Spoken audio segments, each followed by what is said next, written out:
দেখো বন্ধুরা, আমরা এখন চলে এসেছি ভোলে বাবার মন্দিরে প্রসাদ খাওয়ার জন্য। যেহেতু আমি শিবরাত্রির ব্রত করেছিলাম, তাই শিবরাত্রির তিথি কাটার পরে আমরা রাতে চলে এসেছিলাম মানে অন্নভোগ খাওয়ার জন্য।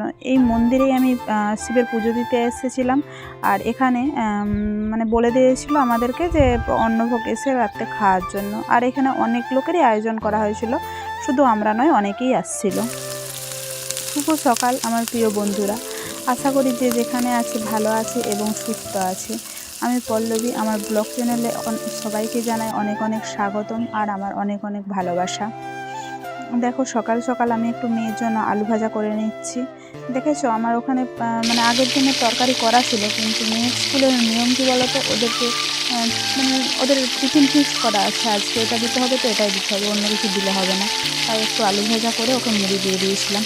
তারপরে মেয়ে স্কুল যাওয়ার পরে আমি এখানে চলে এসেছিলাম মানে রান্না করতে। কেন বলো তো, তাড়াতাড়ি রান্না করলে না অনেকটাই কাজ এগিয়ে থাকে। এখানে আমি একটু বানাচ্ছিলাম সজনে ফুলের বড়া, আর ওদিকে ভাত বস করিয়ে দিয়েছিলাম। আর যেহেতু এখনও মানে আমি শিবরাত্রির ব্রত করেছিলাম, আর শিবরাত্রির তিথি এখনও কাটেনি, তো আমি ভাত খাবো না। আমি ওই মানে অন্য জিনিস খাবো আর কি, কিন্তু সবজি ভাত মুড়ি এগুলো খাবো না আর কি। ব্রত করলে যেগুলো খাওয়া যায় সেগুলোই খাবো। আর এখানে রান্না করছি আমি মেয়ে আর হাজব্যান্ডের জন্য, তেমন কিছুই রান্না করছি না, ওই জন্য একটু এই সজনে ফুলের বড়া বানিয়ে নিচ্ছি। আরও দেখতে থাকো কি কি রান্না করি। আর এখানে বড়াগুলো আমার ভাজা হয়ে গেছে, দেখো এক এক করে সব বড়াগুলোই প্রায় ভাজা হয়ে গেছে। তারপর আর একটু মানে চিপে নিয়ে যাতে একটু মুচমুচে হয় সেই জন্য ভেজে নিচ্ছি। আর ওই দিকে দেখো ভাতটা হয়ে গেছে, ভাতের মাঠটা ঝরিয়ে নিয়েছি। আর ওই দিকে প্রেসার কুকারে দেখতে পাচ্ছ ডাল বস করিয়েছি।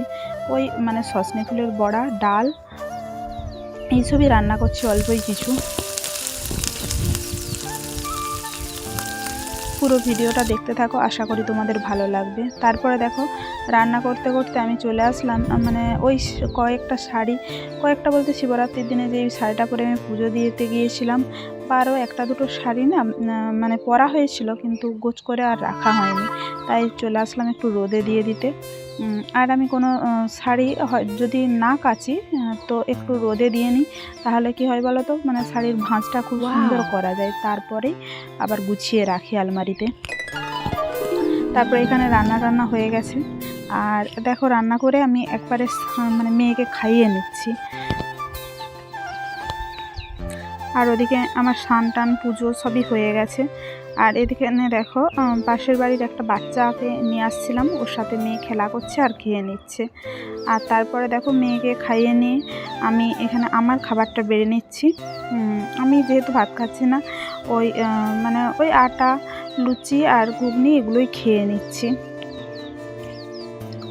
যতক্ষণ শিবরাত্রি তিথি থাকবে আমি শুকরি খাবো না। তারপরে দেখো একবারে সন্ধে হয়ে গেছে, আর মানে চলে আসছি ওই শিবের মন্দিরে প্রসাদ খাওয়ার জন্য। আমরা তিনজনেই আসছি। মেয়ে দেখেছো চুপ করে বসে আছে। আর এখানে দেখো মানে গান বাজছিল, ওখানে মন্দিরের কাছে গান বাজছিল, অনেকেই নাচ করছিল। তো মেয়েও বলছে আমিও একটু নাচ করব, তাই আমরাও দাঁড়িয়েছিলাম। মেয়ে নাচ করছে, বাচ্চা মানুষ তো, ওদের কী বলো তো, গান বাজলে একটু আনন্দই হয়। আমার ভিডিওটা এতক্ষণ পর্যন্ত যে দেখলে তাদেরকে অনেক অনেক ধন্যবাদ। আমার ভিডিও যদি একটু ভালো লেগে থাকে একটু লাইক কমেন্ট শেয়ার করে দিও, এটাই আমার রিকোয়েস্ট।